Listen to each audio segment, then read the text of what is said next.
this special Meet the Miniaturist. Thank you all for joining today. I'm happy to be back after a summer break, getting ready for the upcoming Guild show. But before we do that, if you're following me, I do have an estate sale happening right now in my eBay store, so check the links below.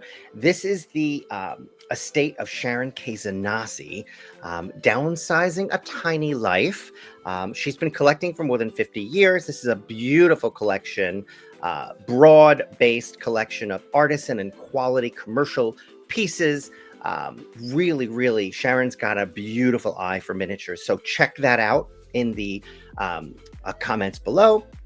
Also, I have a couple of Meet the Miniaturists that you might have missed. One is from, I had a chance to chat with Daniel Orval from Spain, who is now in London. He's an architect. He's also an associate professor doing some amazing work using miniatures to help drive changes in the architectural world that will help people, especially the LGBTQ community, be more comfortable in their environment. So check that out. Love his use of miniatures and what he's doing with them. And then finally, my most recent Meet the Miniatures featured Taylor from House of Viridian Miniatures. Awesome miniaturist. Great work. Check that out. And again, if you are looking to downsize a collection of miniatures, or you are looking to have a miniature collection sold on your behalf, sold on someone else's behalf, please do reach out. You can find me in the comments below. But with that, I would love to welcome my special guest today, Anna Belogurova from Montenegro, located in Montenegro right now. Hi. Hello, Dan. Today. Thank you for having me. Say, I'm just so struck by your incredible talent. You are a newcomer relatively to the miniatures world, but you're making a big splash with some of the pieces that you are creating. And it's just amazing to see. So I'm so glad you're here today chatting with us so we can get to meet you and then also talk about you're going to be at the Guild show coming up. So let's talk about that. So introduce yourself. Tell us a little bit about yourself, how you got into miniatures, and then we'll get into what you actually make. Hi, Darren. Hi, everybody. I'm very happy to be here. This is a big pleasure, and I'm very excited about this interview. This is my first interview ever, forever. So I'm a little bit nervous. I'm sorry. And I have my special accent. So your English is awesome. Thank you. So talk miniature. Yes. So tell us, how did you get involved in miniatures? Where was the start? Where was the first inspiration for the tiny world? Talk a little bit about that. That's very interesting. My path is very interesting. I never was connected with the miniature world. We don't have, I'm originally from Russia, so I don't have this background. We didn't have doll houses or something like this. But I met it first in my life. I just saw some tiny things and I was in love. It was it just came into my soul, immediately, directly. Yeah. And more I'm thinking and working in miniature industry or let's say so. More I'm thinking, what is it for a lot of us here? And I realized that I came into miniature through my personal crisis and very tough situation. I lost my closest people. And in this moment, I started to do the miniature stuff and I couldn't stop, And this is somehow a very interesting topic. We are not realizing it. We are not thinking about it because we are having so much fun here in this hobby. But this is very often a thing. I hear a lot of stories from my students and from my colleagues that miniature is helping us in curing us from the very deep pain, and my story was I lost my best friend from cancer, and the first miniature which I made, it was like as I understand now, I didn't understand it then, that was the flowers, because she was a florist. She was very talented one, and I just she was in the hospital, and I was just I couldn't stop. I did these flowers nights and days, you know, and this helps me emotionally to go through the pain. So in some moment, I realized that this is my tribute to her, and this is our connection. And I think everybody, I mean, when I'm asking people how do you came into the miniature, it's always connected with our childhood, because we are always from the childhood. And this is so incredible stories from the people which I'm here listening. And that's fascinating me. And that's why I'm here. And Yeah. each piece of my work is always connected with some kind of meanings and deep meanings of me, like all my cages, for example. This is a kind of metaphor for us, because we have a physical body and we have an immortal soul. So this is like a cage and the bird in this cage, and we are going through the life with this we are or stucking in our cages, and sometimes we are breaking our cages, and we are going through the obstacles, and we are breaking patterns and dogmas and stereotypes, and you can see it everywhere, you know, around the world.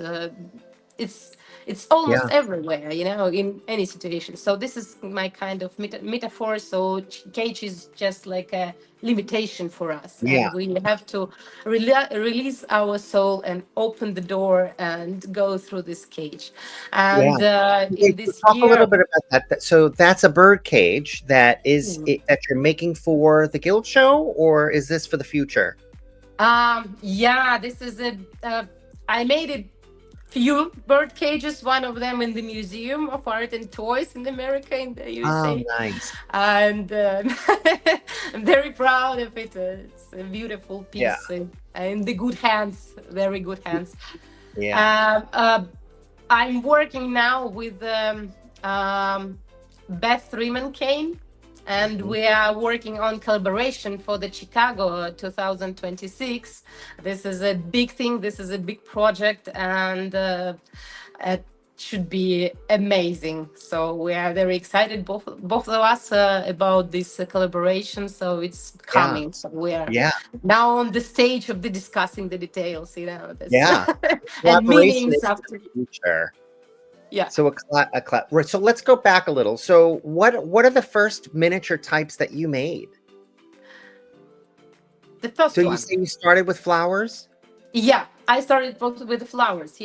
My qualification, I'm an artist in the Guild school, in the Guild of the Miniature Artisans. Sorry, so I'm artisan in the metal work, but actually I'm multi-technique artist. So everything what you can see in my account, everything made by me. So I work with the wood, with the glass, with the polymer clay, with the 3D technologies, because I'm making the prototypes for my pieces, because my pieces is always copies of the original objects. So it's a replica for something what it has already some amazing style, and I'm really inspiring of these things. So I'm creating it in the level of the miniature, because it's some kind of different levels of the beauty, you know. We have a world. This is a huge, beautiful inspiration for us. Then we have some, I don't know, micro things like electrons and protons. So we have different layers of perfectionism and beauty. So miniature for me is some kind of, you know, between one more layer which I can put my hands into. So you make multi techniques, multi categories of miniatures, but you landed on metal, especially for your artisan credential with the Guild. Congratulations on that. That's a very, very nice accreditation, if I'm saying that right. So congratulations. Okay, so what I want, because it's metal work that you're primarily focused on, but you create in so many different categories, which is so amazing. All right, so let's talk about what is coming up. So actually, I want to hear more about your techniques, what you love to do within those techniques. I mean, talk about metalwork and what it takes to create a fine art miniature in metal. And then let's get to that tea cart. Yeah, my last piece. So usually that's how it works. I inspired from some object, and I can't stop thinking about it. So it's in my dreams everywhere. And one of the last thing was bar card, Hollywood Regency period, and my dream was to have a lathe. And thank you to my work and my clients, so I'm able to buy this piece, this machine for myself. So I order it, and I wanted to try my skill, because I know that I can do a lot of things with this, but this was a new machine, and etc. And I decided to make this table. So it took about the month to make one piece. everything by hands. Everything is handmade, hand turned. Hand turned, absolutely. Did you design it? And we'll start from the beginning. So you saw an image of this cart? Yeah, I saw the image. Then I draw it in 3D program. I learned it like 2 years ago myself, because I'm learning everything myself. So then I printed the prototype. I changed some measurements and the details, all the little things which in miniature everything should work together, so all this proportion and etc. And then I picked up the right materials, and then I did the metal lathe work, turning work. So all the wheels were moving in the table, and I added very fine glass as a tray over there, so you can remove the trays, and you can see it on the video. It's an incredible piece. We're going to show the video if I'm not showing it already. So I want to take a step back. So you 3D print the piece before you go into production, did you say? Yes, because this is the long process to make one piece, and I'm an artist, and this is only my one job. So I have to work. I have somehow to survive in this world.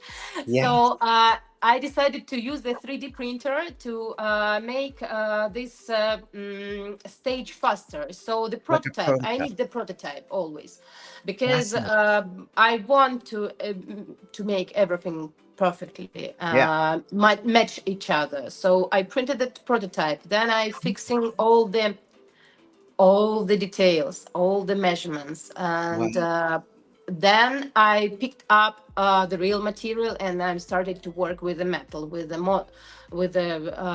noble materials like wood, metal, glass, because sometimes I do the 3D copies of my work to sell on the shows, but I really prefer to stay with the one of a kind things. I adore to do the personal orders, commissions, because this is always an object which is connecting with the person deeply, and I'm really happy to put my efforts to something meaningful, So, and I love to work on some pieces one of a kind, But now I will make this piece went to the museum as well, this bar card. But now I decided to make the limited edition 10 pieces of the bar card table. So they are coming next month, I guess. So I started. So will we be able to purchase that at the Guild Show? Yeah. First 2 pieces already booked. So all right. There are 8 left. So I think it's an amazing part of your process that you 3D the complete piece so that you can see it without actually starting to build. And Yeah, on And my classes, I do online classes and offline classes, and I do soldering classes because this is very cool technique to for the miniaturist. I showed the soft soldering, and this is fast, this is safe, and you can actually make a lot of things in miniature with this technique, and I love it, and this is this is a really interesting thing. So with the bar card I use the soft soldering and the hard soldering, the silver and tin soldering, to combine the piece, of course, together. Talk a little bit about those differences between the two kinds of soldering that you just mentioned. What are the differences? One is this is with the flame, with the temperature more than what is this in Celsius? This is more than 450, so it's about 600 Celsius. So, and this is a silver solder material, which is giving more tough, more hard connection between metal. Okay. But the soft soldering you can make with iron. With a soldering iron. Yeah. Oh, soldering iron. Soldering iron, yeah, not with the usual iron. So this is temperature about 450, and you can use a tin. And this is less scary than with the open flame, you know. I mean, and for example, in my workshop, this is. I don't have space. I don't have a protection, so I don't have many things. So, but with the soldering iron on the kitchen table, you can do whatever you want. You know, this is very easy. And if you have this technique in your pool, you know, that's really amazing thing. So, is the final effect, pretty much the same in terms of the overall durability and hold? There are different. There is difference. But in miniature, you know, we are gentle with our pieces, you know, and we can make actually with the flame. You couldn't make many connections. This is kind of tricky because you have to heat up the full object. With the soldering iron, you can make different connections, so they not desolder during your soldering process. So, and that's why we can make something curvy, nicey. Like I do the online class with the candle holder, and for the guild show I will bring the soldering class. And by the way, for the guild show, this is great opportunity to visit the offline, the live class, because there are no the rules of the places where shows are going. They don't allow us to use the power tools. So I can make the live class only in the guild school once per year, and this is the second opportunity in the guild show. So I'm very excited about it. You will be able to use the tools at the guild show. Yeah. Okay. Yeah. So that's great. So is there still room in your classes? Can people book to be in the class? Yeah. There is some. And this is very easy. This is about 3D because for the classes I made some molds to make the work faster, you know. But in general, I'm explaining the methods how you can make it without 3D. Because 3D, this is just a step, you know, to make the process faster for me. You're going to learn the techniques, but you might not learn it. You're not going to learn it on metal. Yeah, on metal. No, we are working with the metal, but we are using the mold to hold all the pieces together. So you can solder it faster. But if you don't have 3D printer, there is a tricks how you can put all the parts together and solder them. Yeah, and I'm explaining all these details on the class. So yeah, I mean, I think the soldering is one of those things that people might be a little afraid to do. But talk a little bit about how it's not as hard as you think, and oh my goodness, look at some of the things you can make. Talk a little bit about that, because I know for where I'm like, you know, I'm afraid. But tell me not to be. No, this is actually everything about right angle and right temperature and right materials, you know. that's the only one trick, and I always talk about right tools, right materials, and right temperature, and Yeah. then you have no problem, because yeah, that's Yeah. I had a class in this year in it was my first year when I taught in the guild school, and it was Yes. so exciting. That's an Yes. amazing place. I mean, Yeah. all this community and how people are together, how miniature are connected, all of us, with all our different stories, and this is so fascinating me. So, and I have two classes, soldering classes with the baskets, and nobody had a problem. I mean, we all survived, so that's not a Good. scary thing. There was no bad situation or something Good. like this. It was So you had an tough awesome because we guild had a lot school. of work. Yeah, So you had a really sorry. good guild school experience. You had a good guild school first experience. Sorry, Darren, didn't hear you. So you had a really good first time guild school experience. Yeah, You loved it. absolutely. That's awesome. Yeah, it was a long path, for me, Yeah. especially with my backgrounds and all my document situation and Yeah. etc. I came and to the Oh, I guild bet. school. Oh, That was a really interesting. big thing for me, and I was so scared. I was so nervous. I was so overwhelmed of what is coming, Yeah. and yeah. But when Yeah. I came there, these people, this community, how they're this area is safe for us. This is Yeah. like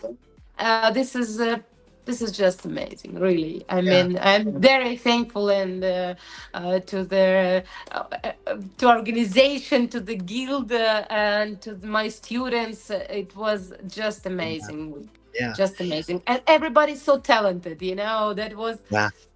A That lot of was really talent. incredible, Yeah. I mean, incredible. I think it's interesting that you call it a safe space, and I agree with you. And I think it is a great welcoming community, a open community. I think about the online social media world, which is relatively untouched. It remains very positive within the miniatures world. Everybody is pretty respectful, which is unusual in any community on social media. So I agree with you. It's a very safe space. It's And welcoming. again, I think this is about this hidden meanings of the miniature, in our Yeah. life, because this is we are coming here for something. Nothing is uh, how to say it. We all are connected, and all our Yes. miniature are connected with our inner world. Yeah. Everything has meanings. I mean, I don't know, how do you start this? Where did it came I from? mean, I think you're right. We're all connected in our love of miniatures, but I Yeah. think the meaning around them is varied. The meaning that we apply to miniatures is different. Mm. I fell in love with miniatures for from a very early age. We had a show in the United States called Mr. Rogers' Neighborhood, and we Wow. used to have these models of this make believe world. It was a little tree house, a little castle. That was my trigger, and to this day it gives me chills when I see that clip of that TV show and I see him handling the miniatures.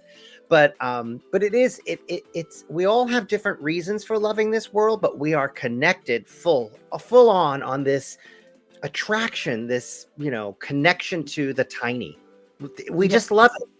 Sometimes we don't even ask why, we just do. Yeah. But if we Yeah. will ask why, you will be surprised. This is so deep, It is Sometimes, pretty deep. yeah, sometimes, I mean, this from Winnie Pooh. There is a phrase, sometimes the smallest things take up the most room in your heart. Yes, I love that. Isn't That's it? wonderful. Isn't That it? is true. It is so true. Yeah, so this is, it could seem small and tiny, and some Yeah. people who are not attached to this world, they make laugh even sometimes. That was in the beginning of my career. They couldn't understand what I'm doing, Yeah. but this is so big. The Yeah. miniature is a big Talk a little thing. bit about that because you've only been doing this for a few years, right? Um, Miniatures. How long have you been it making miniatures? it started like 12 years ago Okay. for me. Yeah, but I didn't know anything, so I Yeah. was going from the beginning and learning and learning and learning and learning everything Yeah. myself. So Yeah. yeah, and here I am. I never, I even couldn't dream about this this where I am now, Yeah. because, for example, I was watching your podcast for many years Yeah. and even couldn't dream about it, So, Oh, and here and you are. this is Well, such a great. so we're going to This see is you at the just Guild Show. Very exciting you're going to be yes, teaching at the Guild Show. How amazing. You just yeah, came from the yeah. Guild School. So much is happening in your world. You talked a little bit about your collaboration with Beth Freeman Kane. Talk a little bit about that and where people can see you. If they're not going to get to see you at the Guild Show, we'll see you in Chicago, right? Yeah, Chicago, and I will be in London in the Kensington Oh, Christmas show oh, before perfect. Chicago, and after Chicago, I'm not so sure, but I have some plans with the classes in the museums in the Oh, US. We are talking about this idea, okay. so probably I will come with the classes from April to June, so between the Chicago and school, and probably I will have some classes in a few museums in America, Yeah, but I will announce everything on my Instagram account. So perfect. yeah, I'm working now a lot with this, so I'm giving a Yeah, lot of the information about classes and yeah. upcoming things and this limited collections. Yeah, so So lots everything is happening. on my Instagram.